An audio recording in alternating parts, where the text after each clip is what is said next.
दोस्तों, किसी ने बिल्कुल सही कहा है। अगर हाथ मजबूत हो तो कुछ काम हो जाते हैं, लेकिन अगर मन मजबूत हो तो पूरा जीवन बदल जाता है। नमस्कार दोस्तों, आपका स्वागत है ऑल इंस्पायर यूट्यूब चैनल में। आज मैं आपको एक छोटी सी कहानी सुनाने जा रहा हूँ, जो शायद आपकी सोचने की दिशा बदल दे। यह कहानी है एक युवक की। नाम था अर्जुन। उम्र लगभग 26 साल। गरीब परिवार से था। पिता बचपन में गुजर चुके थे और मां बीमार रहती थी। अर्जुन एक साहूकार के यहाँ काम करता था। दिन भर मेहनत, थकाहारा घर लौटता, मां की दवा और फिर अगला दिन। उसका जीवन एक ही दायरे में घूम रहा था। एक दिन साहूकार ने अर्जुन को एक काम सौंपा। उसे पास के जंगल के रास्ते एक पुराने आश्रम तक एक संदूक पहुंचाना था। साहूकार ने कहा, अर्जुन, यह संदूक बहुत कीमती है, इसे सुरक्षित पहुंचा देना। अर्जुन ने हामी भर दी। संदूक भारी था, लेकिन अर्जुन मेहनती था। उसने उसे कंधे पर उठाया और जंगल के रास्ते चल पड़ा। कुछ दूर जाने पर उसकी मुलाकात एक साधु से हुई। साधु बेहद शांत, चेहरे पर अजीब सी चमक।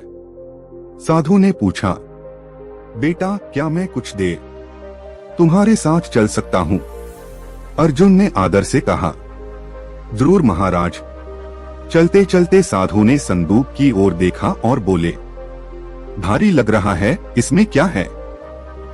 अर्जुन ने कहा, मालिक ने बताया नहीं, बस कहा है कीमती है। साधु मुस्कुराए, कभी कभी बोझ वस्तु का नहीं, हमारी सोच का होता है। अर्जुन को बात अजीब लगी, लेकिन वह चुप रहा। कुछ दूर आगे बढ़े तो जंगल और घना हो गया। चारों तरफ सन्नाटा। अर्जुन के मन में एक विचार आया, इतना सुनसान रास्ता है, अगर मैं यह संदूक लेकर भाग जाऊं तो कौन देखेगा? उसका दिल तेज धड़कने लगा। फिर दूसरा विचार आया, अगर इसमें सोना हुआ तो मेरी सारी परेशानियां खत्म हो जाएंगी। मां का इलाज, अपना घर, सम्मान, सब कुछ। वह पसीना पसीना हो गया। साधु ने उसकी हालत देख ली। साधु बोले, बेटा, मन अभी क्या कह रहा है? अर्जुन चौंक गया। उसने कहा, कुछ नहीं महाराज। साधु मुस्कुराए, मन कभी चुप नहीं रहता, हम बस सुनना नहीं चाहते। थोड़ी देर बाद एक नदी आई। साधु बोले, बेटा, मैं नदी पार नहीं कर सकता, क्या तुम संदूक किनारे रख दोगे और लौट आओगे? अर्जुन के मन में तूफान आ गया। अगर अभी संदूक खोल लूं, साधु को धक्का दे दूं, कोई देख भी नहीं रहा। लेकिन उसने खुद को रोका। वह संदूक रखकर नदी पार गया। साधु को सहारा देकर लाया। साधु ने गहरी सांस ली और कहा, बेटा, तुम परीक्षा में पास हो गए।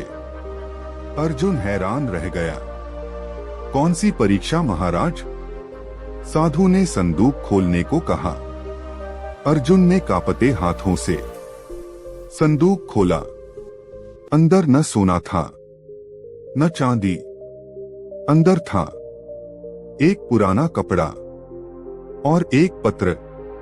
पत्र में लिखा था, यह संदूक उन लोगों के लिए है जो अपने मन को जीत सकते हैं, जो लालच के बावजूद सही रास्ता चुनते हैं। ऐसे ही लोग समाज का भविष्य बनते हैं। तभी साधु बोले, बेटा, मैं इस राज्य का मंत्री हूं। राजा ऐसे लोगों की खोज में है जो धन से नहीं, धर्म से निर्णय लेते हों। अर्जुन की आंखों में आंसू आ गए। साधु ने कहा, अगर तुम आज मन की सुन लेते तो कुछ समय का सुख पाते, लेकिन जीवन भर का बोझ ढोते। तुमने मन को देखा और उसे नियंत्रित किया। यही सच्ची साधना है। दोस्तों, महात्मा बुद्ध कहते हैं, मन ही सब कुछ है। हम जैसा सोचते हैं वैसे ही बन जाते हैं। गलत विचार पहले बीज होता है। अगर उसे वहीं न रोका जाए तो वही विचार कर्म बन जाता है, और कर्म भाग्य। बुद्ध हमें सिखाते हैं, पहला सही इरादा।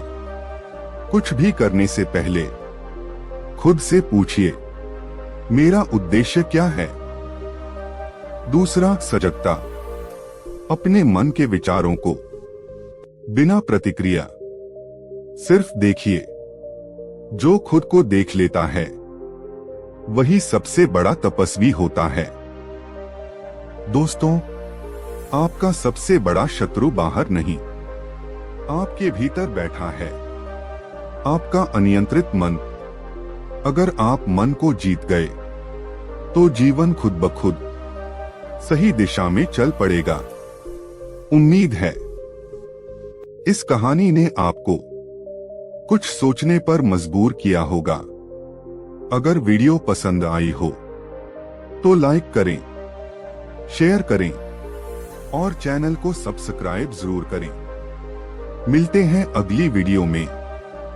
तब तक अपने विचारों का ध्यान रखें।